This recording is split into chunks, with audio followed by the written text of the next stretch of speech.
బ్రహ్మర్షి పితామహ పత్రిజీ గారికి ఆత్మ ప్రణామములు. వంశీ మాస్టర్ గారికి ఆత్మ ప్రణామములు. గీతాచార్యులైన శ్రీకృష్ణ పరమాత్మకి ఆత్మ ప్రణామములు. అర్జునుల వారికి ఆత్మ ప్రణామములు.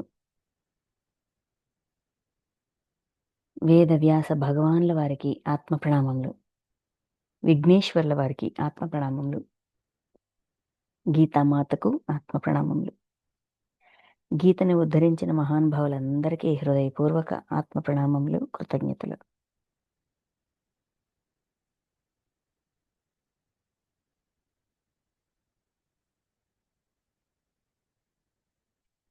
ఓకే మాస్టర్స్, మనం శ్రీమద్ భగవద్గీతలోని 10వ అధ్యాయం విభూతి యోగం, ఈ అధ్యాయాన్ని విశ్లేషించుకుంటున్నాము. ఈ విభూతి యోగం ఈ అధ్యాయంలో మనకి ఇక్కడ ఏం నేర్పిస్తారంటే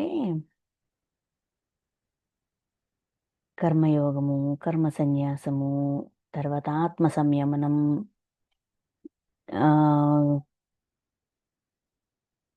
ఈ అధ్యాయాలన్నీ ఒకటి ఒకటి ఒకటి ఒకటి అర్జునుడు అడిగే ప్రతి ప్రశ్నకి సమాధానం ఇచ్చుకుంటూ దివ్యత్వం, పరమాత్మ తత్వం అది ఎలా ఉంటది, ఏంటి అనేది మనకి నేర్పిస్తూ ఇక్కడ అర్జునుడు ఈ ఈ ఇప్పుడు మన రాజవిద్య రాజగుహ్య యోగంలోన పరమాత్మ యొక్క ఏంటిది అడ్మినిస్ట్రేషన్, పర్యవేక్షణలో ఈ విశ్వమంతా కూడా ఎలా రన్ అవుతుంది, ఎలా పోషించబడుతోంది, ఆ ప్రాసెస్ అంతా ఎలా జరుగుతూ ఉంటుంది, ఇవన్నీ ఎక్స్ప్లెయిన్ చేశారు.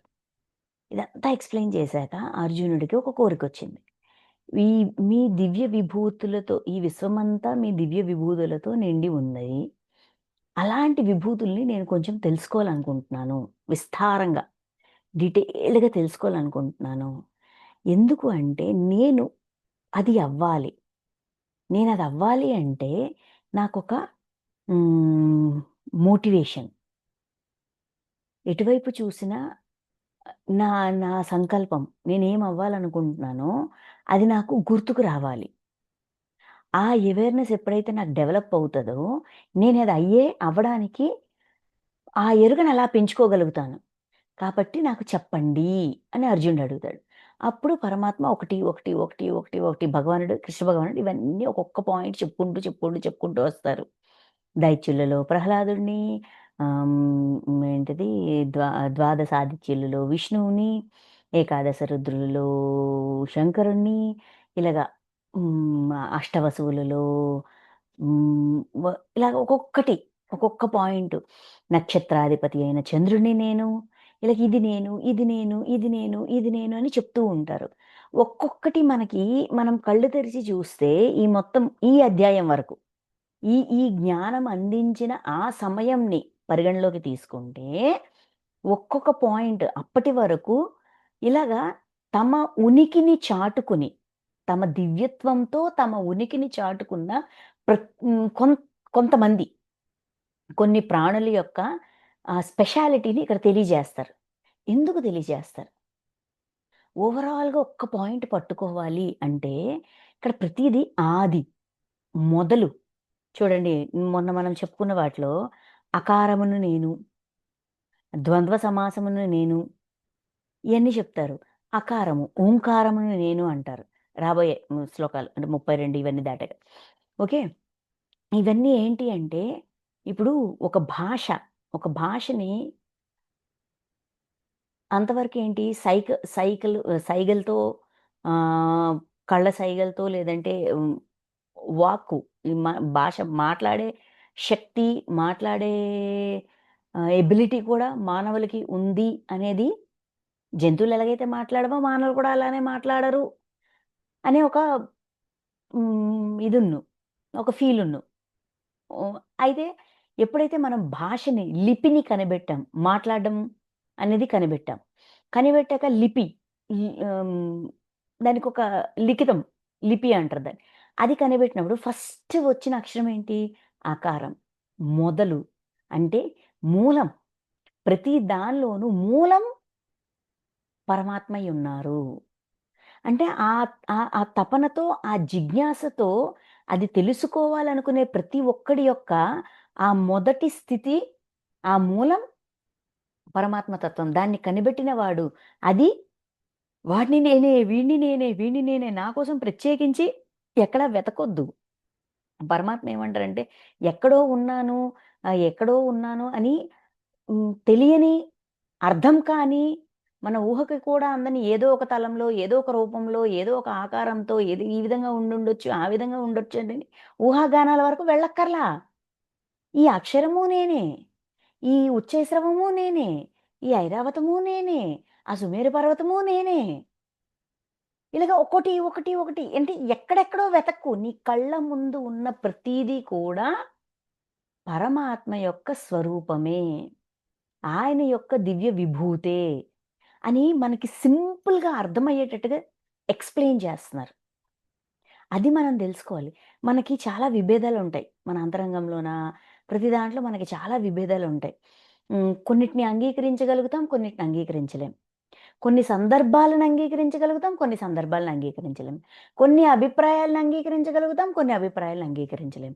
కొన్ని ఎమోషన్స్‌ని అంగీకరించగలుగుతాం, కొన్ని ఎమోషన్స్‌ని అంగీకరించలేం. ఇలాగ విభేదన అనేది మనలోన బాగా పాతుకుపోయింది. సో, ఈ విభేదనని దాటాలి అంటే, అది నేను, ఇది నేను, ప్రతీదీ నేనే. మనకి ఫస్ట్ చెప్తారు చూసారా? అర్జునుడు ప్రశ్నించక ముందు భావనల రూపంలో ఇన్ని రకాల భావనలన్నీ గూడా నేనే అని జెప్తారు.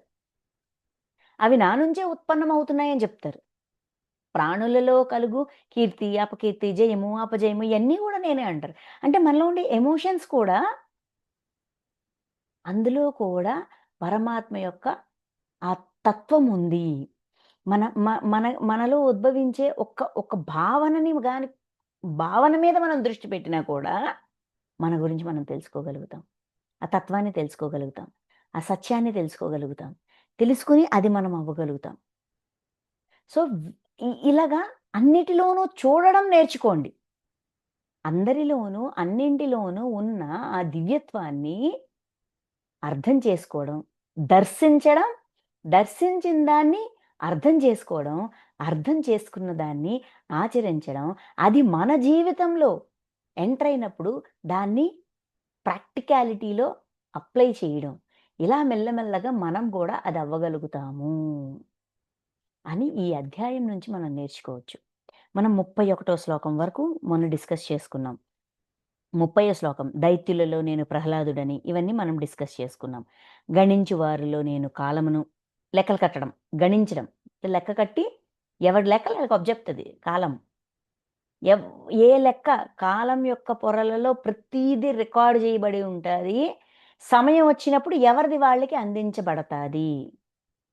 చర్యకి ప్రతిచర్య ఏమాత్రము తగ్గకుండా గూడా అందించబడతాది. అయితే ఎవరు ఎంత అందుకోగలరు అనే వాడి యొక్క పరిణితిని బట్టి కొంత శాతం అందించబడదు. సో, లెక్కలు కట్టడం ఇప్పుడు చూడండి ఏ లెక్కయినా సరే బ్యాలెన్స్ అవ్వాల. జీరో అయిపోవాల. అది జీరో అయ్యేంత వరకు కూడా కాలం గుర్తు చేస్తా ఉంటది. మనం సృష్టిలో తయారు చేసిన ఒక లెక్క 0 శేషం జీరో అయ్యేంత వరకు, శేషం పూర్తిగా క్లియర్ అయ్యేంత వరకు మనకి ఆ గ్ అది గుర్తు చేస్తూనే ఉంటది. ఎవరు గుర్తు చేస్తారయ్యా అంటే కాలపురుషుడు, కాలం. మృగములలో మృగరాజునైన సింహమును నేను. మృగరాజైన సింహము అంటే రాజు. జంతువుల్లో కూడా ఆ రాజసాన్ని ప్రదర్శించగల ఆ తత్వం. అంటే జంతు జన్మల నుంచి మనం ఈ ఈ ఈ ఈ రాజు అనే ఈ రాజసం అనేది సింహం నుంచి, సింహం జన్మలో నేర్చుకుంటాం. సో, అది గూడా నేను. ఓకే. ఒక్క నిమిషం మాస్టర్స్.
లెక్కలు కట్టడం. ఇది అందులో కాలం. అంటే ప్రతీదీ జీరో చేసినంత వరకు కూడా మన ప్రయాణం ఇంకా కేస్ పెండింగే.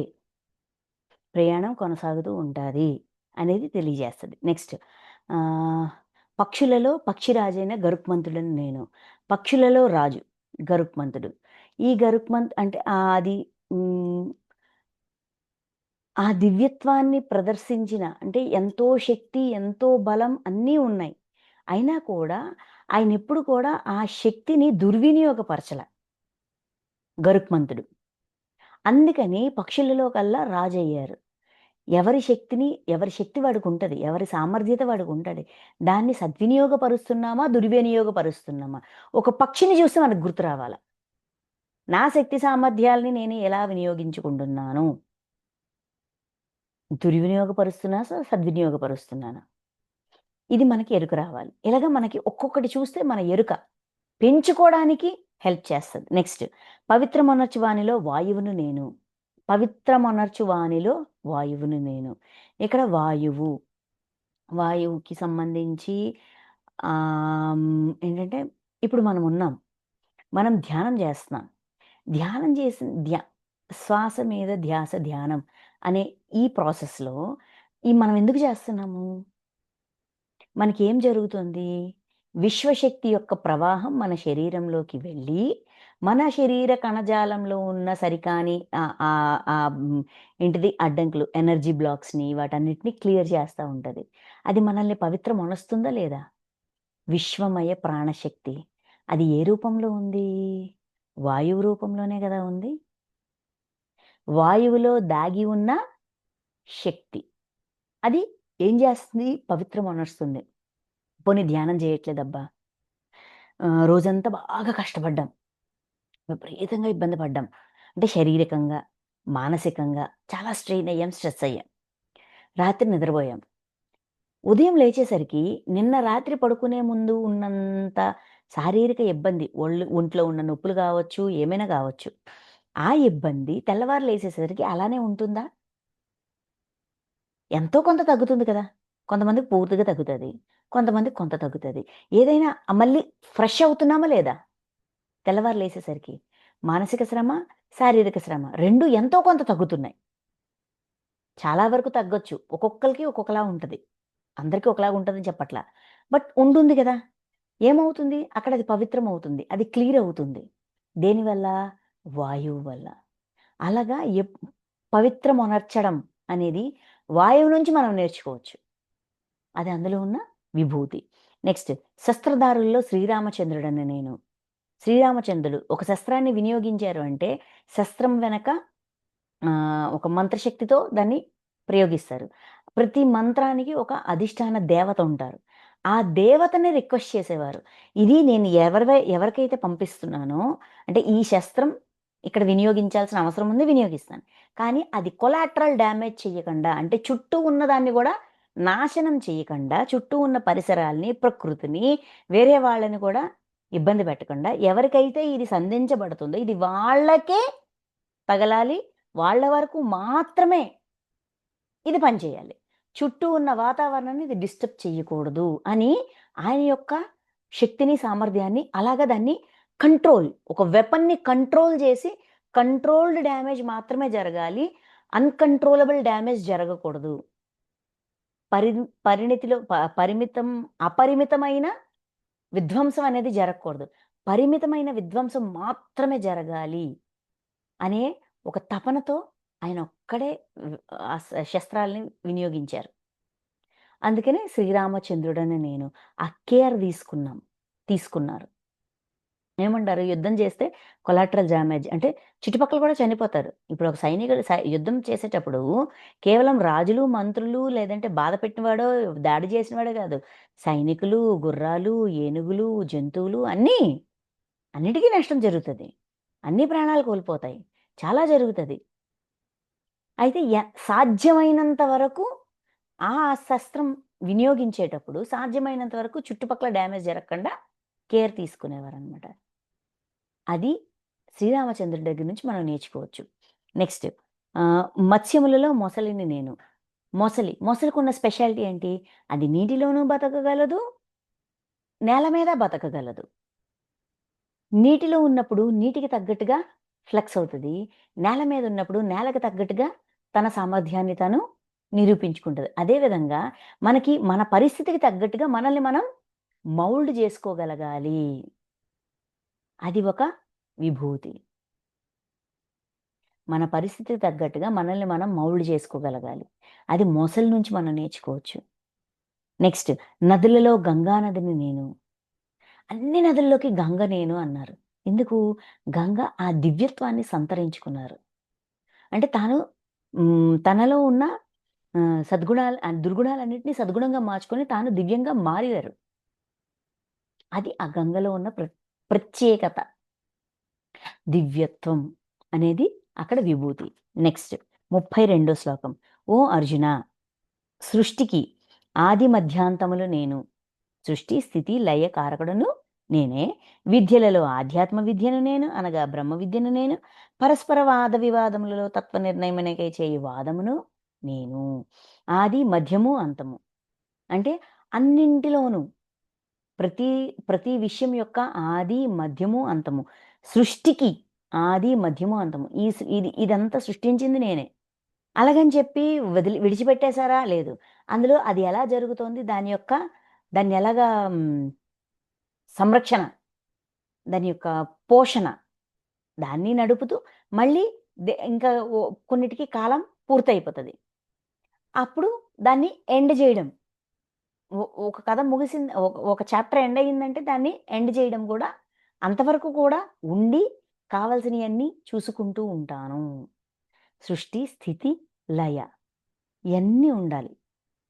అయన్నీ అంతవరకు కూడా నా పాత్రను నేను ఏదో ఏదో సృష్టించేశాను, వదిలేశాను, దాని మట్టుకు అది జరిగిపోతదని బాధ్యతారాహిత్యంతో ఉండట్లేదు. నా కర్తవ్యాన్ని నేను నిర్వర్తిస్తున్నాను అని తెలియజేస్తారు. అంటే మనం ఒకటి మొదలుపెట్టాము. అది పూర్తిగా కంప్లీట్ చేసేంత వరకు కూడా మనకి అక్కడ కొద్దో గొప్పో కర్తవ్యం ఉంటాది. మన కర్తవ్యాన్ని మనం తప్పకుండా పాలించి తీరాలి. ఒక చదువు మొదలుపెట్టాం. అది పూర్తి చేసేంత వరకు కూడా ఒక కోరిక కోరుకున్నాం. ఒక సంకల్పం చేశాము. ఆ సంకల్పాన్ని నెరవేర్చేంత వరకు, అది నెరవేరేంత వరకు మనదే బాధ్యత. అంటే అలాగ దాన్నే పట్టుకొని వేలాడమని కాదు. ఆ సంకల్పం నెరవేరడానికి మన ప్రయత్నం మనం ఎప్పుడూ వీడకూడదు. ప్రయత్నం ఎప్పుడూ ఉండాలి. ప్రయత్నశీలత అనేది ఇక్కడ మనం నేర్చుకోవాల్సిన విభూది. నెక్స్ట్ విద్యలలో ఆధ్యాత్మ విద్యను అనగా బ్రహ్మ విద్యను నేను. ఆధ్యాత్మ విద్య అంటే ఆధ్యాత్మము అంటే ఏంటో చెప్పారు గదా! మనకి అక్షర బ్రహ్మయోగంలోన ఆధ్యాత్మము అంటే స్వస్వరూపము. జీవాత్మ అంటే మనమే. మన గురించి మనం తెలుసుకునే విద్యే ఆధ్యాత్మ విద్య. అంటే నిన్ను నువ్వు తెలుసుకోవయ్యా అని చెప్తున్నారు. అంటే మనల్ని మనం తెలుసుకోవాలి అని మనకి అవగాహన రావడమే పరమాత్మ యొక్క తత్వం. పరమాత్మ యొక్క రూపం. నన్ను నేను తెలుసుకోవడమే నా జన్మ ప్రణాళిక. నా జన్మ పరంపర యొక్క ప్రణాళిక. అనేది మనకి అర్థమవ్వడం. అది ఒక విభూతి. నెక్స్ట్ పరస్పర వాద వివాదంలో తత్వ నిర్ణయమునకై చేయు వాదమును నేను. తత్వం తెలుసుకోవడం. ఇప్పుడు ఎంతైనా డిస్కషన్ చేసుకోవచ్చు. ఇక్కడ వాదము పరస్పర వాద వివాదంలో పరస్పరం ఒకళ్ళతో ఒకరు డిస్కషన్. ఇంకా సింపుల్‌గా మన భాషలో చెప్పాలంటే డిస్కషన్. డిస్కషన్ ఎలా ఉండాలంట? తత్వాన్ని బయటికి తీసుకొచ్చేదిగా ఉండాలి. ఒక ఒ ఒక ఒక ఒక విషయమై ఒక డిస్కషన్ జరుగుతుంది. ఆ డిస్కషన్ ఎలా ఉండాలి? ఆ వాదన ఎలా ఉండాలి అంటే, అందులో ఉన్న సత్యాన్ని, అందులో ఉన్న తత్వాన్ని తెలుసుకునే విధంగా ఉండాలి. కేవలం ఎడ్డమంటే తెడ్డమని వితండవాదం చేయడం వల్ల వచ్చిన లాభమేం లేదు. Energy waste, time waste. కాదంట ఆలోచన పరంపరలో గూడా రకరకాల డిస్టర్బెన్సెస్ మన మనసు కూడా డిస్టర్బ్ అవుతది. అలాంటి వాదన అవసరం లేదు. తత్వం కోసం ఏంటి? ఎలా? ఎందుకు? ఏం అర్థం చేసుకోవాలి? ఏం తెలుసుకోవాలి? ఎటువంటి అవగాహన? ఇందులో ఎటువంటి విషయం దాగుంది? ఏం నేర్చుకోవడానికి, ఏం తెలుసుకోవడానికి డిస్కషన్ జరుగుతోంది. ఏ విషయం గురించైతే ఈ వాదన అనేది జరుగుతుందో, ఆ విషయానికి సంబంధించిన తత్వాన్ని బయటికి తీసుకొచ్చే విధంగా ఉండాలి తప్ప, అదొక వేస్ట్ డిస్కషన్ అవ్వకూడదు. తత్వం కోసం వాదన జరుగుతుంటే పార్టిసిపేట్ చేయొచ్చు. మనకు తెలియని విషయాలు ఎదుటి వాళ్ళ నుంచి తెలుసుకోవచ్చు.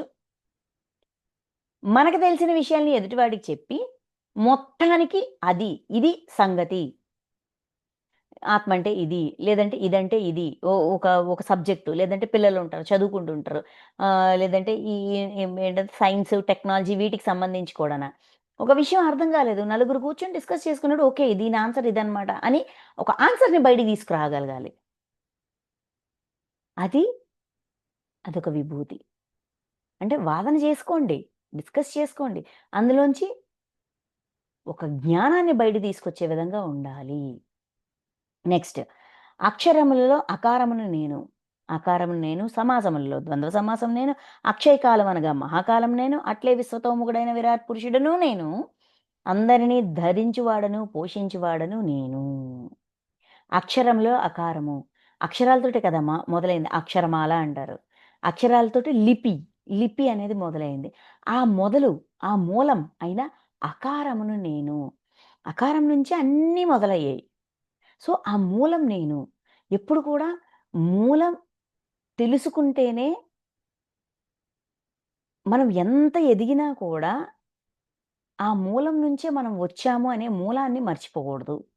First point. ఒక విషయాన్ని కనిపెట్టాలి అనే జిజ్ఞాస, కుతూహలం ఎప్పుడైతే మొదలయ్యిందో, మనల్ని మనం లేదంటే ఆ జ్ఞానాన్నో, ఒక కొత్త విషయాన్ని నేర్చుకోవడం, ఆ నేర్చుకున్న దాన్ని నలుగురికి నేర్పడం ఇదంతా విభూతి. ఇది ఒక విభూతి. అంటే ఆ తెలుసుకోవాలనే జిజ్ఞాస, దాన్ని కనిపెట్టి తెలుసుకున్న దాన్ని నలుగురికి అందించాలిని అనే తపన, ఇయన్నీ కూడా పరమాత్మ యొక్క లక్షణాలే. ఆ లక్షణం మనలో ఉందా? ఓకే. కొంత శాతం పరమాత్మ యొక్క తత్వం మనలో గూడా ఉన్నట్టే. నెక్స్ట్ సమాసములలో ద్వంద్వ సమాసము. సమాసములు గ్రామర్. ఈ గ్రామర్‌లోన మొదట మొదట మొ కనిపెట్టిన అంటే మొదట తెలియజేసిన హ్మ్, సమాసం ఏంటి అంటే ద్వంద్వ సమాసం. అంతే కాకుండా ఈ ద్వంద్వ సమాసంలో 2 పదాల్ని కలిపితే సమాసం అంటారు. 2 పదాల్ని కలిపి ఒక అర్థవంతమైన పదం వస్తే దాన్ని సమాసము, సందులు, సమాసాలు అంటారు. అయితే ఈ సమాసంలో ద్వంద్వ సమాసంలో స్పెషాలిటీ ఏంటంటే రెండిటికి ఈక్వల్ ఇంపార్టెన్స్ ఉంటది. 2 పదాలకి ప్రాముఖ్యత ఉంటది. అవి సింగిల్‌గా ఉన్నప్పుడు, విడివిడిగా ఉన్నప్పుడు ఏ పదాని యొక్క అర్థము, ప్రాముఖ్యత దానిదవుతది. అది 2 కలిసినా కూడా ఎవరు తమ ప్రాముఖ్యతని కోల్పోరు. తల్లిదండ్రులు, భార్యాభర్తలు, రాత్రి పగలు, సూర్యచంద్రులు ఇలాగా సూర్యుడికి, చంద్రుడికి రెండిటికి ప్రాముఖ్యత ఉంది. అంటే ఎవరు కూడా తమ ఉనికిని గాని, ప్రాముఖ్యతని కోల్పోని విధంగా ఆ సమానత్వాన్ని, ఆ మూలాన్ని తెలియజేసే విభూది ద్వంద్వ సమాసం. అంటే మనం ఈ చదువులోంచి కూడా నేర్చుకోవచ్చు. నెక్స్ట్ మహాకాలము, అక్షయకాలము అనగా మహాకాలమును నేను. మనకి అక్షర బ్రహ్మయోగంలో కాలం యొక్క లెక్కలు చెప్పారు.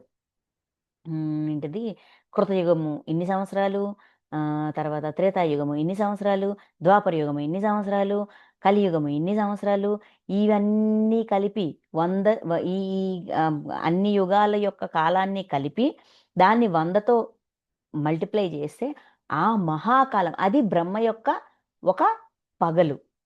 అదే కాలము బ్రహ్మ యొక్క ఒక రాత్రి. ఈ మొత్తం కలిపితే మహాకాలము అంటారు.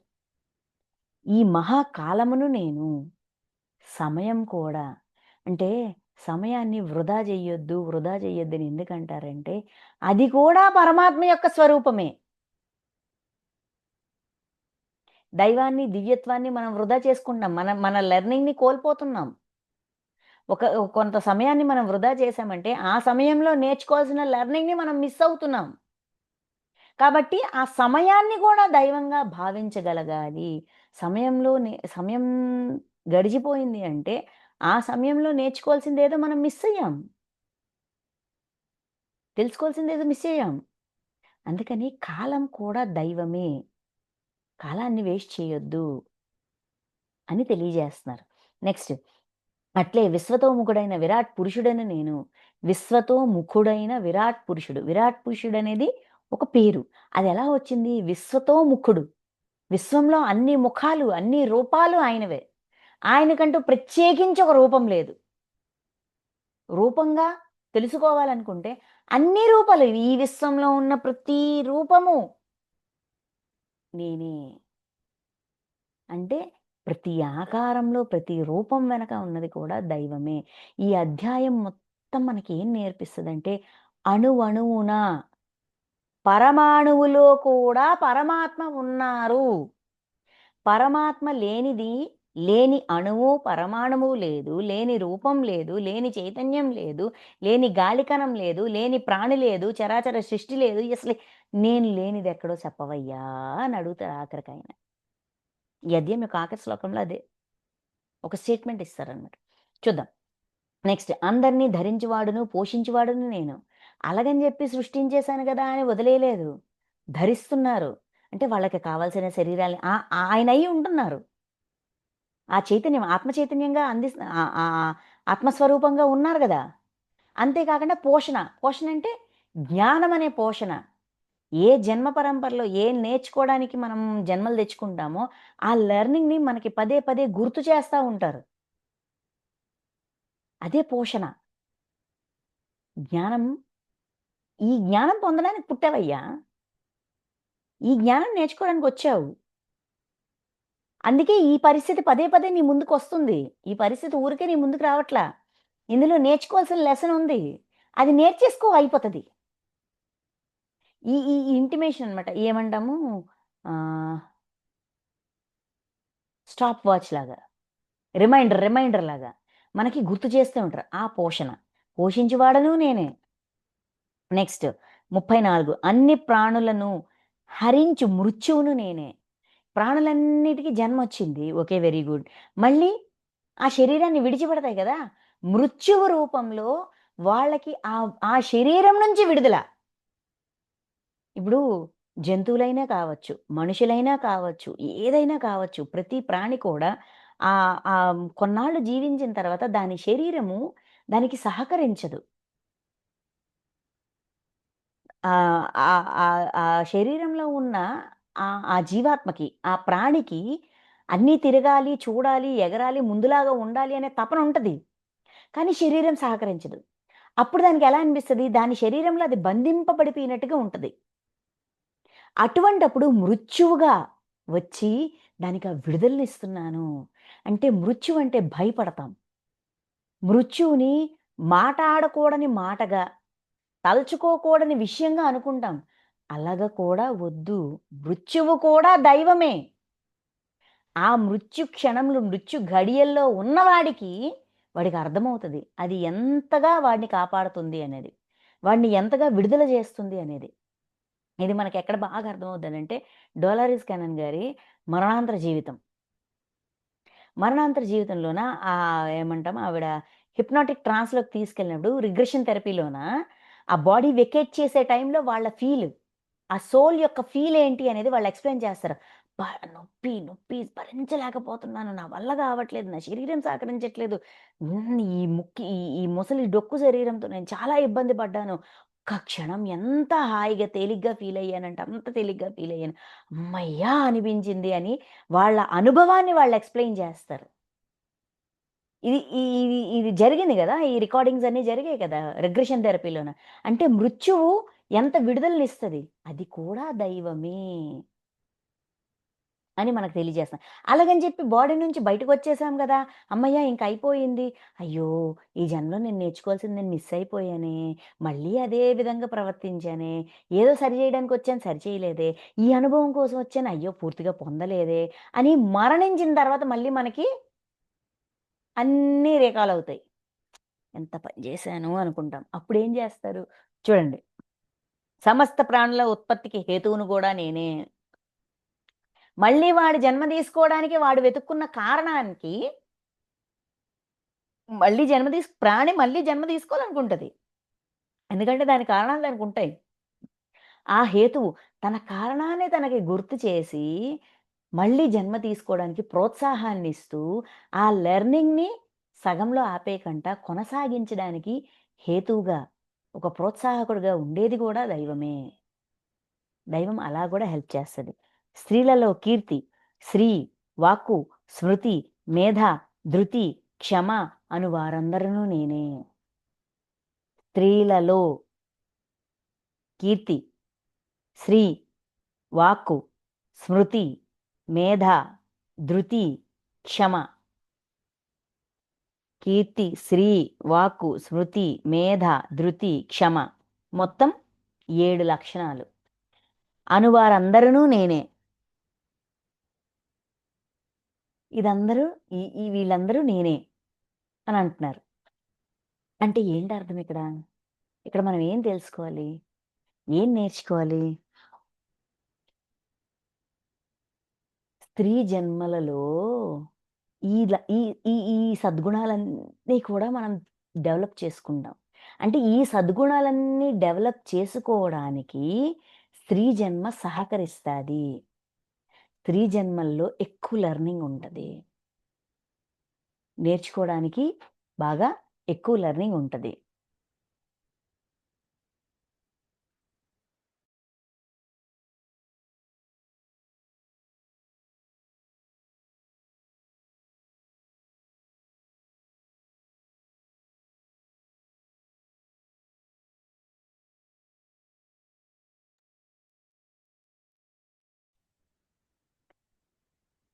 మ మనమేమనుకుంటాము, ఆడ జన్మ పాడు జన్మ, ఆడదానిగా పుట్టే కంట అడవిలో చెట్టై పుడితే బాగున్ను. ఇలాంటి సామెతలన్నీ బాగా వింటుంటాం. వింటుంటామా లేదా? ఇలాంటి మాటలన్నీ వింటుంటాం. కానీ ఎక్కువ నేర్చుకోవడానికి స్కోప్ ఉండే జన్మ ఆడ జన్మ, స్త్రీ జన్మ.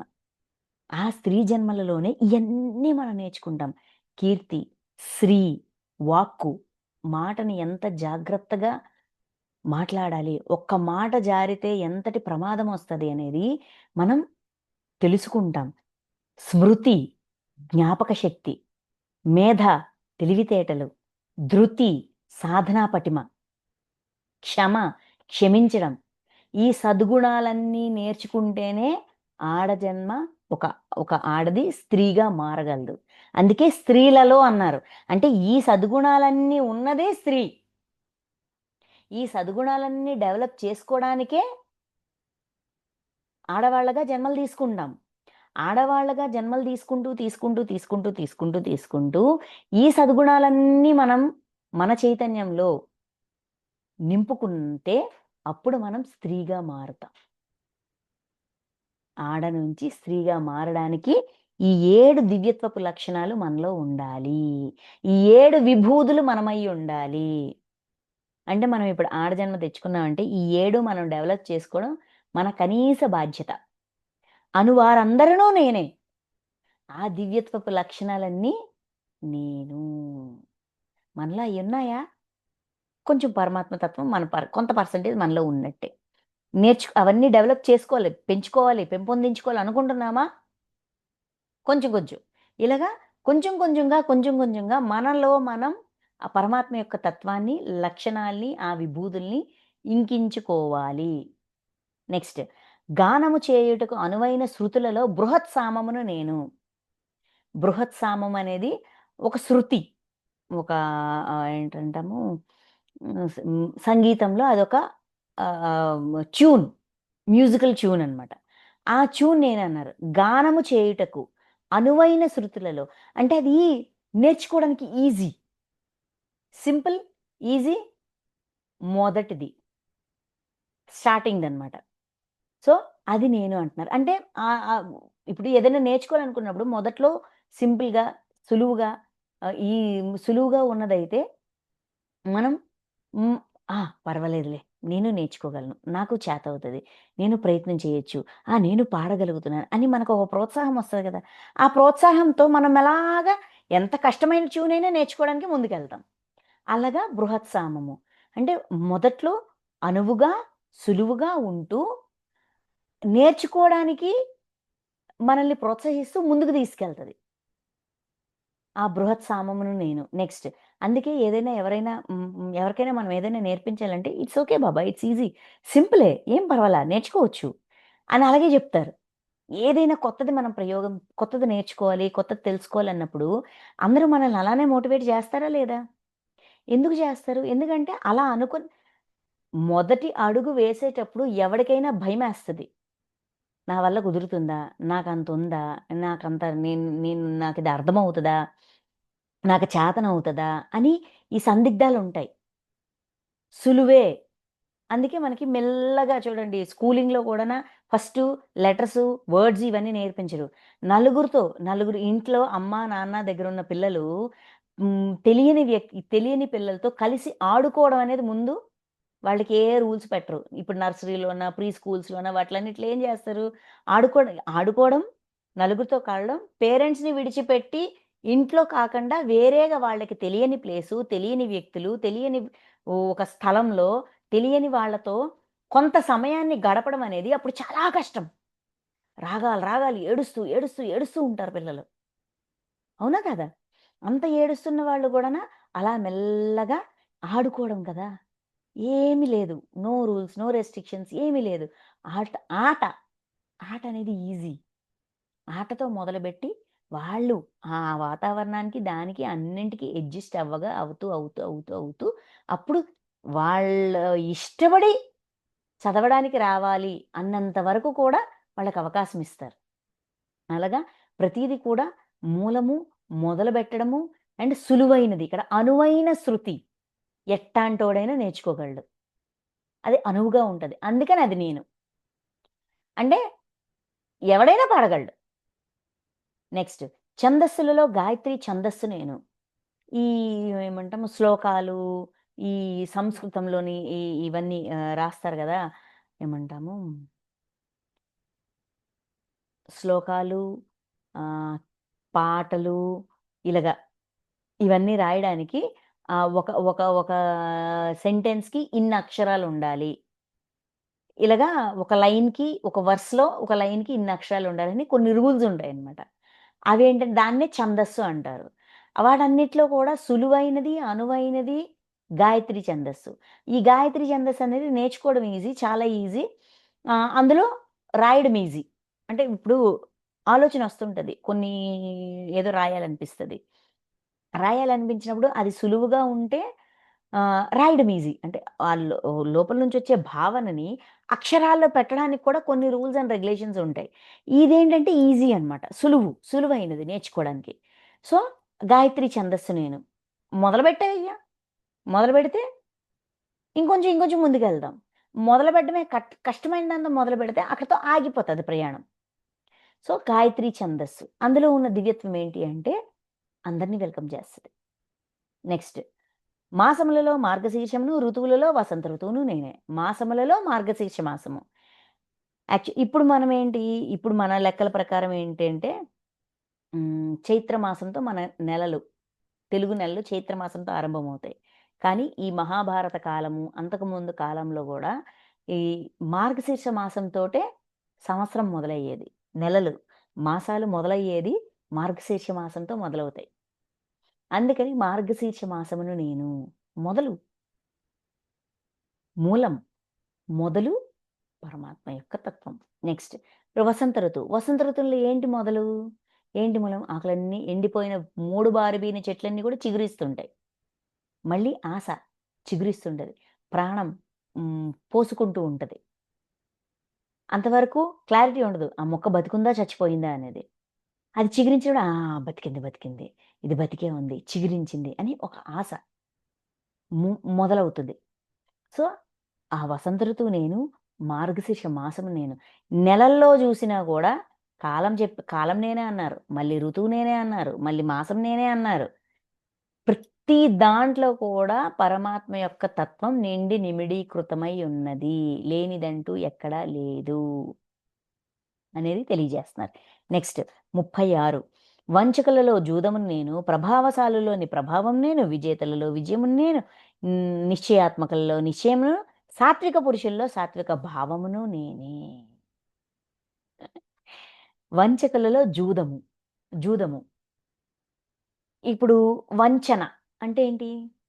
మోసం చేయడము, ఇలాగ ఇబ్బంది పెట్టడము ఇవన్నీ. బలవంతంగా తెలిసి తెలిసి వంచించి అంటే ఇబ్బంది పెట్టి లాక్కోవడం ఇలాంటి ఇది కూడా నేనే అంటున్నారు. ఇంతవరకు దివ్యత్వపు లక్షణాలు మాత్రమే చెప్పి, ఇక్కడ బాధ పెట్టే లక్షణం నేను అంటున్నారు. మంచి మాత్రమే కాదయ్యా! చెడులో కూడా ఉన్నాను. ఎలా ఉన్నారు? ఇప్పుడు వంచన అనేది నాకు జరిగింది అంటే ఊరికే జరుగుతాదా? నువ్విచ్చిందే నీకు తిరిగి వచ్చింది అనే సత్యాన్ని ఇందులో తెలియజేస్తారాయన. వంచనకి ఒకళ్ళు గురయ్యారు అంటే, ఆ వంచన గతంలో చేస్తేనే ఇప్పుడు నీకొచ్చింది అనేది ఈ రూపంలో కూడా తెలియజేయడానికి అక్కడ కూడా నేనయ్యున్నాను అని చెప్తున్నారు. ఇక్కడ జూదము అనేది ఒక్కటే ఎందుకు మెన్షన్ చేశారంటే, ఆ కాలంలో అదెక్కువుంది. అదొక రాచక్రీడ గదా! ఆ కాలంలో అదెక్కువుంది. అందుకని ఇప్పుడు వంచన చేస్తున్నాడు, వీడు దుర్మార్గుడు, వీడు దుష్టుడు అని జెప్పి వాడిని మళ్ళీ నువ్వు దూరం చేసుకోకు. వీడు మోసం చేస్తున్నాడు అని వాడిని దూరం చేయకు. వాడెందుకు చేశాడు ఆ మోసం? నువ్వు చేయకుండా నీకది తిరిగి రాలా. వాడిలో కూడా ఎప్పుడైతే దైవాన్ని చూడగలుగుతామో, అప్పుడే మనమెందుకు ఆ పరిస్థితిలో ఇరుక్కున్నామనే రియలైజేషన్ వరకు మనం వెళ్తాం. చెకింగ్ వరకు వెళ్తాం. అంత లోతుగా చూడమంటున్నారు. పరమాత్మ యొక్క తత్వాన్ని రూపం వరకు ఆపేయలేదు. లోతుల్లోకి వెళ్ళి అక్కడ ఆ పరిస్థితికి ఆ పరిస్థితిలో నేనెందుకు ఇరికించబడ్డాను? ఎందుకు ఇరుక్కున్నాను? నేనెందుకు వంచనకి గురయ్యాను అని జెప్పి వంచన చేసిన వాడిని ఒక శత్రువుగా చూస్తే ఈ జ్ఞానాన్ని కోల్పోతావు. వాడు కూడా నేనే. వాడిని కూడా దైవంగా చూడమంటున్నారు. ఆ దైవము నాకు ఇలాంటి పెయిన్ ఎందుకిచ్చింది అనే చెకింగ్‌లోకి వెళ్ళమంటున్నారు. ఆ చెకింగ్‌తో ఆ దైవ మన లెక్కను గూడా మనం సరి జేసుకోగలుగుతాము. నేనిచ్చిందే నాకొచ్చింది అనే రియలైజేషన్ వరకు వెళ్ళి, అక్కడ కూడా శత్రుత్వాన్ని పోషించము. అందుకు ఆ జూదమును నేను అన్నారు. నెక్స్ట్ ఇంక చూడండి. ప్రభావశాలురులోని ప్రభావమును నేను. ప్రభావశాలురు అంటే వాళ్ళలో టాలెంట్ ఉంది. ఆ టాలెంట్‌ని నేను అంటున్నారు. ఇప్పుడు ఒక వ్యక్తి ఎంత కష్టపడకపోతే, ఎంత శ్రమ పడకపోతే, ఎంత జిజ్ఞాస లేకపోతే, ఎంత కుతూహలం లేకపోతే, వాడు కొన్ని టాలెంట్స్‌ని డెవలప్ చేసుకుంటాడు. ఇప్పుడు 'విశ్వనాథ్ ఆనంద్' ఉన్నారు. ఆయన చెస్‌లో టాలెంట్ ఉంది. ఇలాగే 'సచిన్ టెండూల్కరు', 'ధోని' వీళ్ళందరూ క్రికెట్‌లో టాలెంట్ ఉంది. ప్రభావం, ప్రభావశాలురలోని ప్రభావమును నేను. వాళ్ళెంత కష్టపడకపోతే వాళ్ళ స్థితికి వచ్చారు. వాడిలోని ఆ కష్టపడే తత్వం ఎటువంటి పరిస్థితులైనా రాని, నేను నేర్చుకోవాలనుకుంది నేను నేర్చుకుంటాను. పరిస్థితుల్ని అర్థం చేసుకుంటూ, వాటిని ఏ విధంగా దాటొచ్చు అనేది తెలుసుకుంటూ, నేర్చుకుంటూ, ఆ కష్టాలన్నిటికీ ఓర్చి, భరించి, అంగీకరించి, పడాల్సిన ఇబ్బందులు పడి, అవన్నీ దాటితే తప్ప ఎవ్వడూ ఉన్నతమైన స్థితికి రాలా. ఆ తపన, ఆ టాలెంట్ వాడు సంపాదించాడంటే అది నేను. ఆ టాలెంట్‌ని ప్రూవ్ జేసుకోవడానికి వాడు జేసే ఆ ప్రయత్నమంతా కూడా వాడిలో ఉన్న దివ్యత్వం. అంత పట్టుదల మనకు కూడా రావాలి. మనం డెవలప్ చేసుకోగలగాలి. మనలో ఉంటే పరమాత్మ యొక్క తత్వం మనలో కొంత ఉన్నట్టే. ఇంకా విజేతలలో విజయమును. ఎవడైనా గెలిచాడు. గెలిస్తే వీడికి పరిస్థితులన్నీ సహకరించాయి కాబట్టి వీడు గెలిచాడు. మన పరిస్థితిలో ఉండి గెలవమని జూడు అని దాన్ని గూడా వెటకారంగా మాట్లాడతాం. అక్కడ కూడా వెటకారం వద్దు. దాన్ని కూడా అంగీకరించి ఆ విజయం ఏంటి? వాడు ఊరికే సాధించాడా విజయం? ఫ్రీగా ఎవరైనా ఇచ్చేస్తారా? గెలుపు ఎవడైనా ఫ్రీగా ఇచ్చేస్తాడా? దాని వెనక వాడెంత కష్టపడ్డాడో. అలాగా ఆ గెలిచిన వాడి పట్ల వెటకారమో, వ్యతిరేక భావమో పెట్టొద్దు. ఎందుకంటే వాడి విజయము దైవం. అది పరమాత్మ. అక్కడ కూడా పరమాత్మ ఉన్నారు. నెక్స్ట్ పరమాత్మ యొక్క తత్వం. నిశ్చయాత్మకులలో నిశ్చయమును నేను.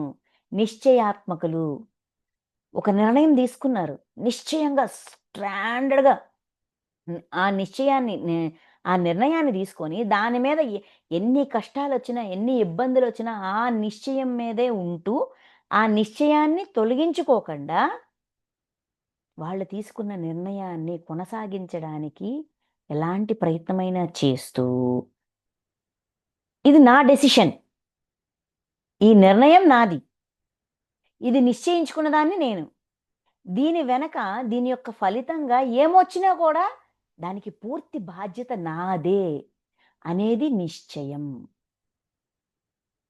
నిర్ణయం తీసుకుంటారు.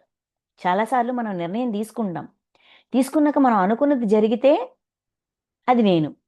అనుకోనిది జరిగితే ఎవరి వల్లనో. దీన్నేమంటారు? తెలుగులో ఏమంటారో నాకు ఐడియా రావట్లేదు. హిపోక్రసీ అంటారు. గెలిస్తే అంతా నాదే. ఓడిపోతే పక్కవాడి వల్ల.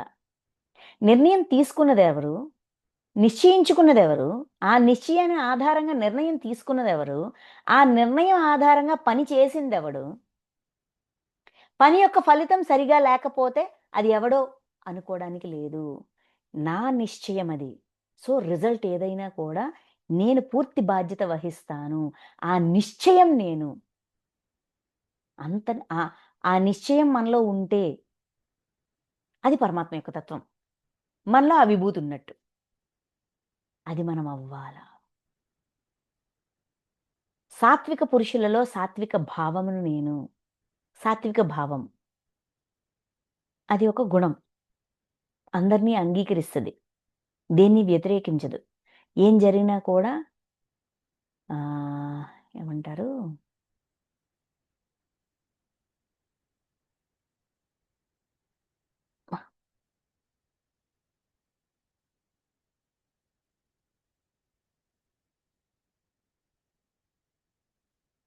పదం గుర్తు రావట్లేదు. గుర్తొచ్చినట్టు చెప్తాను.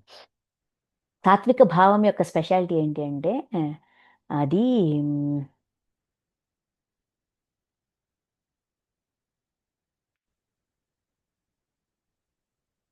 ఫలితాన్ని ఆశించదు. ఇదంతా నా కర్తవ్య కర్మే అనే అంగీకారంతో ఉంటది. సాత్విక గుణంలోని స్పెషాలిటీ అది. అందుకని సాత్విక భావమును నేనే. ఒక వ్యక్తి ప్రతిదాన్ని అంగీకరిస్తున్నాడంటే వాడు చేతకాని వాడు అనుకుంటాం. లేదంటే మనం ప్రతిదాన్ని యాక్సెప్ట్ చేసేస్తామంటే మనకి చేత కాదు. మనకి అది లేదు కాబట్టి మనం ఇలాగ ఒప్పుకుంటున్నాం అని ఎవరైనా ఏమైనా అంటే మనం యాక్సెప్ట్ చేసేస్తాం. ఆ సాత్విక భావమే పరమాత్మ యొక్క తత్వం. సో, అది కూడా దివ్యత్వమే అని మనం తెలుసుకోగలగాలి. అంటే ఎక్కడున్నావయ్యా నువ్వు అంటే ఇందుగలడందులేడని సందేహము వలదు. చక్రి ఎందెందు వెతికినా అందందే గలడు అని ప్రహ్లాదుడు అన్నదే ఈ విభూది యోగం. ఎక్కడ వెతికితే అక్కడే ఉన్నాం. అంతే గదా! ఒక తత్వంలో ఉన్నారు. నిశ్చయం, ప్రభావం, సాత్వికం, జూదం, విజయం ప్రతి దాన్ని అంగీకరించగలగడం, అది నేనవ్వాలి అనే తపనతో అంతవరకు మన ప్రయాణాన్ని కొనసాగించడం. నెక్స్ట్ వృష్టి వంశజులలో వాసుదేవుడను నేను. వృష్టి వంశజులలో వాసుదేవుడను నేను. పాండవులలో ధనుంజయుడును నేను. ఈ వృష్టి వంశం, ఆ వంశం మొత్తం అంటే ఎలా చెప్పొచ్చంటే, ఆ ఆత్మ నుంచి వచ్చిన జీవాత్మలన్నింటిలోనూ కూడా మొదట దివ్యత్వాన్ని, మొదట దైవంగా మారడానికి చేసిన ప్రయత్నంలో వాసుదేవుడను నేను. పాండవులలో ధనుంజయుడు నేను. ఈ పంచ పాండవుల్లోన దైవంగా మారే తపన, తృష్ణ, కుతూహలం ఇవన్నీ ఉన్నవాడు అర్జునుడు. ధనుంజయుడు. అది నేను. అనగా నీవే నేను. మునులలో వేదవ్యాసుడను నేను. మునులలో వేదవ్యాసుడు. వేదవ్యాసుడు ఏం చేశారు? విశ్వంలో ఉన్న జ్ఞానమంతటిని కూడా అక్కడ పడున్నదంతా కూడాన ఒక ఒక ఏమంటాము? ఒక లైన్ ప్రకారం దాన్ని విభజించి 4 వేదాలుగా అంతా ఒక దగ్గరికి చేర్చి, అందరికీ అర్థమయ్యే విధంగా అందుబాటులోకి తీసుకొచ్చారు. ఎంతోమంది ఋషులు, ఎంతోమంది మునులు వాళ్ళ సాధన చేసి, వాళ్ళు తెలుసుకోవాల్సింది, వాళ్ళు నేర్చుకోవాల్సింది వాళ్ళు నేర్చుకున్నారు, రాసిపెట్టారని చేశారు. కానీ అందరికీ అణువులో అందుబాటులోకి రావాలి. అది ఒక పద్ధతి ప్రకారం, ఒక లైన్ ప్రకారం ఉండాలి అనే తపన, తాపత్రయం ఈయనలో ఉంది. భావి తరాల వారికి ఇది ఉపయోగపడాలి. ఆ దివ్యత్వపు లక్షణం. కవులలో శుక్రాచార్యుడని నేను. కవి.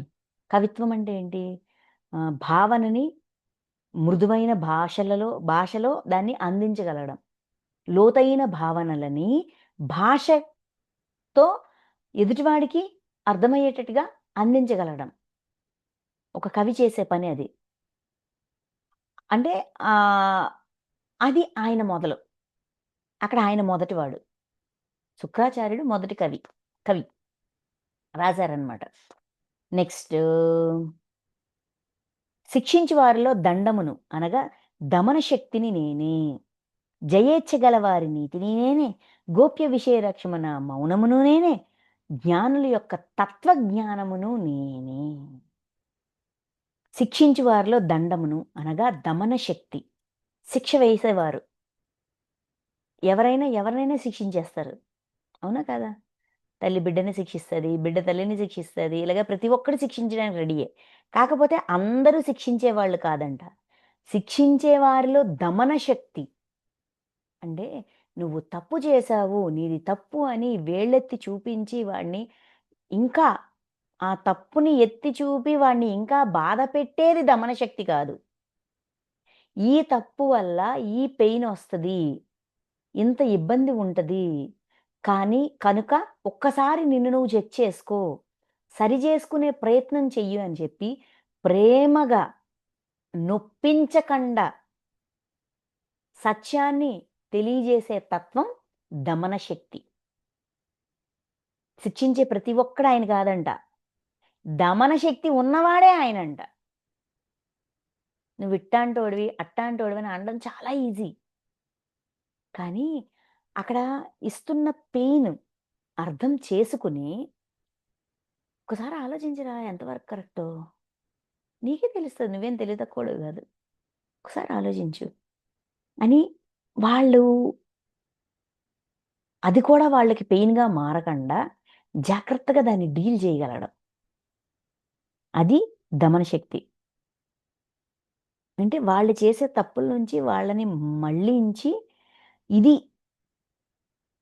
మంచి పనులు చెయ్యాలి అన్నట్టుగా మోటివేట్ చేస్తూ ఇది పెయిన్ ఇస్తుంది. అలా కాదు. ఇది చూడు అని చెప్పగలగడం. ప్రేమగా నచ్చజెప్పి మన వరకు వస్తే అంటే నా వరకు వస్తే పక్కవాడికి చెప్పడం సంగతి దేవుడెరుగ. నన్ను నేను నచ్చజెప్పుకోవాలి. నాకు నేను నచ్చజెప్పుకోవాలి. మాట కటుత్వం వల్ల ఎదుటి మనిషి మనసు ఎంత బాధపడతదో ఒక్క క్షణం ఆలోచించు అని నాకు నేను నచ్చచెప్పుకుంటూ, నన్ను నేను సరిజేసుకుంటూ, నా పాపకృత్యముల నుంచి నన్ను నేను మరల్చుకుంటూ, మంచి పనులే చెయ్యాలి, మంచినే నేర్చుకోవాలి, మంచినే అందించాలి అని నన్ను నేను మోటివేట్ చేసుకోవడం. ఇప్పుడు మన దుష్కర్మలు చూసినప్పుడు మనకేమనిపిస్తది? నీకీ శిక్ష చాలదు, ఇంకా శిక్ష కావాలి, నువ్వు ఇంకా పడాలి, చెయ్యాలని మనల్ని మనమే తిట్టుకుంటుంటాం. బాధ పెట్టుకుంటుంటాం. అలా కాదు. సరే అయిపోయింది. ఇక మీదట వద్దు అని ఓపికగా, ఓపికతో, సహనంతో దాన్ని సరిచేసే ప్రయత్నమే దమన శక్తి. అది పరమాత్మ యొక్క విభూతి. జయేచ్ఛ కలవారి నీతిని నేను. జయేచ్ఛ గెలవాలి అనే ఇచ్ఛ ఉంది. ఆ గెలుపు నీతితో రావాలి. ఆ గెలుపులో ఒక నీతి ఉండాలి. అన్యాయం చేసి కూడా గెలవచ్చు. అవినీతితో కూడా గెలవచ్చు. కాదు. నీతితో గెలిచే ఆ గెలుపు వెనక నీతి ఉంటే అది పరమాత్మ యొక్క విభూతి. మన గెలుపు వెనక కూడా ఒక నీతి ఉండాలి అని నేర్పిస్తున్నారు. నెక్స్ట్ గోప్య విషయ రక్షణమున మౌనమును నేను. గోప్య విషయ రక్షణమున గోప్యంగా ఉంచాల్సిన విషయాన్ని ఖచ్చితంగా రక్షించాలి. అటువంటప్పుడు ఏతి ఆయుధం మన చేతిలో ఉన్నది? మౌనం. మౌనం అయిపోవాలా. తెలుసు కదా అని ప్రతీదీ మాట్లాడడానికి లేదు. అస్సలు లేదు. చాలా విషయాలు మాట్లాడకూడదు. ఒక విషయం మనకు సార్ చెప్తారు కదా! నోరు తెరిచి బయటకొచ్చే మాట నిజమా? అవసరమా? ఉపయోగమా? అని 3 ఫిల్టర్‌లు దాటే రావాలి. ఈ ఫిల్టర్స్ ఖచ్చితంగా మన గొంతులో పెట్టుకోవాలి. అప్పుడు ఆటోమేటిక్‌గా మనం గోప్య విషయ రక్షణమున మౌనమును నేను అని విభూదిగా మారతాము. జ్ఞానుల యొక్క తత్వజ్ఞానమును నేను. తత్వజ్ఞానము. జ్ఞానం కూడా తత్వం ఎరిగి తెలిసినదై ఉండాలి. అంటే తెలివితేటలు వేరు, జ్ఞానం వేరు. తత్వంతో అర్థం చేసుకున్నదే జ్ఞానం. తత్వం అంటే ఏంటి? ప్రతి దాని వెనక ఒక ఫార్ములా ఉంటది. ఒక రూల్ ఉంటది. ఒక విశ్వ నియమం ఉంటది. ఒక సత్యం ఉంటది. ఆ సత్యాన్ని జోడిస్తూ, ఆ సత్యంతో కనెక్ట్ అయ్యున్న నాలెడ్జే పరమాత్మ యొక్క విభూతి.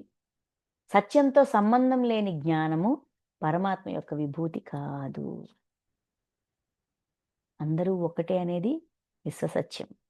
ఏమిస్తే అది పొందుతాము అనేది విశ్వసత్యం. నెక్స్ట్. ఓ అర్జున! సర్వ ప్రాణుల ఉత్పత్తికి కారణమైన బీజమును నేనే. అన్ని ప్రాణుల ఉత్పత్తికి కారణమైన బీజము. ఆ మూలం అంటే ఆయన పూర్ణాత్మ. ఆ పూర్ణాత్మ నుంచే కదా ఈ ఆత్మలు, అంశాత్మలు, అంశాత్మల నుంచి ఏంటి జీవాత్మలు, ఈ ప్రాణులు ఇవన్నీ వచ్చాయి. ఈ ప్రాణులన్నిటికి మూలం ఎవరు? బీజం ఎవరు? పూర్ణాత్మ. నేను పూర్ణాత్మనై ఉన్నాను. నా నుంచి ఇవన్నీ ఉత్పత్తయ్యాయి అని క్లారిటీ ఇస్తున్నారు. ఏలననా నేను లేని చరాచర ప్రాణి ఏదీనూ లేదు. ఇది నేను, ఇది నేను, ఇది నేను, ఇది నేను, ఇది నేను, ఇది నేను అన్నీ చెప్పి, నేను లేకుండా ఏ ప్రాణి లేదయ్యా! నా నుంచి ఇవన్నీ ఉత్పన్నమయ్యాయి.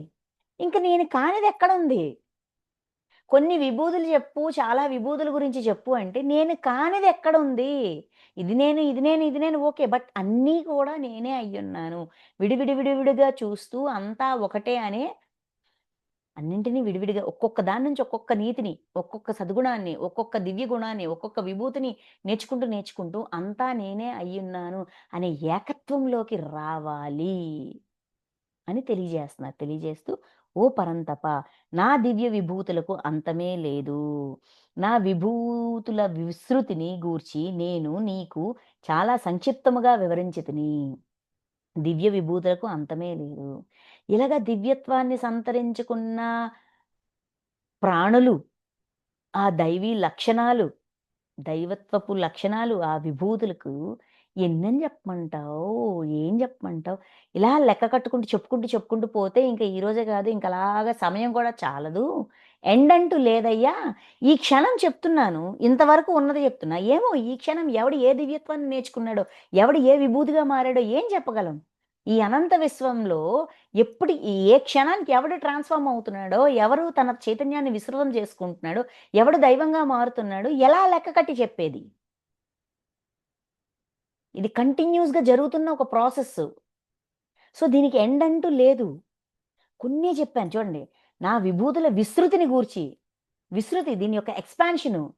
ఈ దైవత్వపు ఈ విభూతులు అంటే ఈ దైవీ లక్షణాలు ఎంతమంది ఎంతగా డెవలప్ చేసుకున్నారో ఏమని చెప్పేది గూర్చి, నేను నీకు చాలా సంక్షిప్తంగా చెప్పాను. చాలా ఏంటిది సంక్షిప్తం. డీటెయిల్డ్‌గా కాదు. ఆ మాత్రం ఏదో అక్కడ టూకీగా ఓ 4, 5 చెప్పాను అన్నట్టు చెప్తున్నారు. సంక్షిప్తముగా చాలా తక్కువ చెప్పాను. విభూతియుక్తము అనగా విభూతియుక్తం అంటే విభూది అంటే ఏంటి?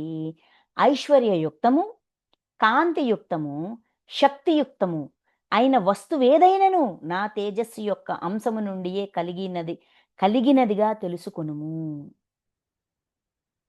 విభూదిగా దేన్ని పరిగణలోకి తీయాలంటే ఐశ్వర్యయుక్తము. ఇక్కడ ఐశ్వర్యము అంటే డబ్బులు గాదు. జ్ఞానం. కాంతియుక్తము. ప్రకాశవంతంగా కాంతి అంటే చైతన్య విస్తృతి. శక్తియుక్తము. శక్తితో ఉంది. దైవీ శక్తితో నిండి నిమిడీకృతమై ఉంది. అయిన వస్తువేదైనను, ఏదైనా ఒక వస్తువులో ఈ 3 జ్ఞానము ఉంది, కాంతి ఉంది, శక్తి ఉంది. ఈ 3 నిండి ఉన్న ఏ వస్తువైనా సరే, నా తేజస్సు యొక్క అంశము నుండే. ఇక్కడ చూడండి ప్రాణి అనలా, వస్తువు అన్నారు. అంటే సృష్టిలో ఉన్న ప్రతీదీ గూడా ఏమంటాము ప్రాణమున్నది, ప్రాణం లేనిది అన్నింటిని ప్రాణుల్ని గూడా ఒక వస్తువు కిందే లెక్క కట్టారు. ఏదైనా సరే జ్ఞానమున్నది, మనల్ని కాంతివంతంగా చేసేది. మనలో ఒక ప్రకాశాన్ని తీసుకొచ్చేది. ఇంకా శక్తితో కూడి ఉన్నది. శక్తివంతమైనది. ఈ 3 ఉన్న వస్తువు ఏదైనను నా తేజస్సు యొక్క అంశ నుండియే కలిగినదిగా తెలుసుకొనుము. అది దైవంగా మారే ప్రయత్నంలో ఉంది. అది దైవంగా మారింది. అంటే పరమాత్మగా మారింది. అంటే దైవంగా మారింది. పరమాత్మ యొక్క లక్షణాల్ని తనలో డెవలప్ చేసుకుంటూ ఆల్మోస్ట్ ఆ స్టేజ్‌కి అప్‌గ్రేడ్ అయింది అని తెలుసుకో. అర్థం చేసుకో. ఇలా అర్థం చేసుకోవాలంటే ఎదుటివాడిలోని దివ్యత్వాన్ని మనం గుర్తించగలగాలి గదా! అదెప్పుడు గుర్తిస్తాము? వాడిని అంగీకరించినప్పుడే గదా! ప్రతి ఒక్కడికి ఒక ట్యాగ్‌లైన్ యేసేసి, ప్రతి ఒక్కడు వీడిది అని చెప్పి ప్రతి ఒక్కడి మీద అభిప్రాయాలు బెట్టేసి, ఆ అభిప్రాయం అనే అద్దంలోంచే అందరిని జూసేటప్పుడు మనం ఎలాగా వాళ్ళలోని దివ్యత్వాన్ని తీసుకోగలం? వాడినెలా అంగీకరించగలం? అందుకే అభిప్రాయాలన్నీ పీకి పారేయాల. మన దృష్టికోణాన్నే మార్చేయాల. అంతా దైవమే. ఇదంతా చెప్పాక ఆఖరి శ్లోకం. ఈ అధ్యాయం యొక్క ఆఖరి శ్లోకం. ఓ అర్జున! ఇంతకంటేను విపులంగా తెలుసుకొని ప్రయోజనమేమి? ఈ సంపూర్ణ జగత్తును కేవలం నా యోగ శక్తి యొక్క ఒక్క అంశతోడనే ధరించుచున్నాను. ఎంత వివరంగా ఇంకెంతని వివరించమంటావు? ఎంత వివరంగా తెలుసుకొని లాభమేమి? ప్రయోజనమేమి? ఎందుకంటే ఈ సృష్టి అంతా నేనే ఉన్నాను. నా యోగ శక్తి సంపూర్ణ జగత్తును కేవలం నా యోగ శక్తి యొక్క ఒక్క అంశతోడనే ధరించుచున్నాను. ఆయన యోగ శక్తితోనే ఈ సృష్టంతా కూడా ఆయన ధరిస్తున్నారు. అంటే ఈ సృష్టి మొత్తం ఆయన నిండి ఉన్నారు. ప్రతి ప్రాణిలోన, గాలి కణంలోన ప్రాణమున్నది, ప్రాణం లేనిది అంటూ ఏ వ్యత్యాసమూ లేదు. అన్నింటిలోనూ ఉన్నారు. అన్నింటిలోనూ ఉంటూ నేర్చుకోవాలనే తపన, కనిబెట్టాలనే తృష్ణ, కనిబెట్టిన విషయము లిపిని కనిపెట్టారు. అకారమును నేను. మూలం, మూలం నేనయ్యున్నాను. విజయం నేనయ్యున్నాను. నిశ్చయం నేనయ్యున్నాను. మనం ఆ స్టేజ్‌కి ఎదగాలంటే ఇవన్నీ ఒకటిగా మనం అవుతూ నేర్చుకుంటూ తెలుసుకుంటూ అది అవుతూ మనం ముందుకెళ్ళాల. అందుకే ఇది మనకు ఒక ప్రోత్సాహం. ఇలాగా ప్రతి సృష్టిలో కళ్ళు తెరిచి చూశాను అంటే ప్రతి దాంట్లో కూడా దైవం ఉంది అనేది ఆ ఎరుక పెంచుకుంటూ, అది మనం అవుతూ మన ప్రయాణాన్ని కొనసాగించాలి. ఇది పరమాత్మగా మారడానికి మనకి పరమాత్మ అందిస్తున్న ఒక క్లూ పాయింట్స్ అనుకోండి. ఒక ఏమంటాము రూట్ మ్యాప్. గూగుల్‌లోన ఇలా సెర్చ్ కొడతాం. ఏదైనా ప్లేస్‌కి వెళ్ళాలంటే డైరెక్షన్స్ అని చూపిస్తది. రూట్ ఇలా చూపిస్తది. ఇప్పుడు రైట్‌కి తిరుగు, ఇప్పుడు లెఫ్ట్‌కి తిరుగు, ఇప్పుడు అటు తిరుగు, ఇప్పుడు ఇటు తిరుగు. ఇక్కడేమో యూ టర్న్ కొట్టు. ఇక్కడేమో ఆ రూట్‌లోకి వెళ్ళకు, ఈ రూట్‌లోకి వెళ్ళు అని చెప్తుంటదా లేదా? అలాగా మనకిచ్చిన రూట్ మ్యాప్ అన్నమాట ఈ అధ్యాయం. ఈ అధ్యాయంలో ఇచ్చిన విభూతులన్నీ కూడా ఒకటిగా మనమవ్వాలి. ప్రతిదాన్ని అంగీకరించగలగాలి. ప్రతి ఒక్కడిని అంగీకరించగలగాలి. సృష్టిలో ఉన్న ప్రతి ప్రాణిని అంగీకరించగలగాలి. ప్రతి గుణాన్ని, ప్రతి భావనని, ప్రతి భావోద్వేగాన్ని సరి అయినవి, సరికానివి ప్రతి దాన్ని ఇంక సరి అయిన, సరికాని అనేది ఆ విభేదన ద్వంద్వత్వం కూడా తీసి పారేయాల. అందుకే ద్వంద్వ సమాసం నేను అన్నారు. రెండిటికి ప్రాముఖ్యత ఉంది. మంచికి చెడుకి 2 సేమ్ ఈక్వల్. ఈక్వాలిటీని నేర్పించేదే ద్వంద్వ సమాసం. సమానత్వం. ఆ సమానత్వం మనం అవ్వాల. ఇది తెలియజేస్తూ ఇక్కడితో ఈ అధ్యాయం పూర్తవుతుంది. Thank you masters. Thank you so much.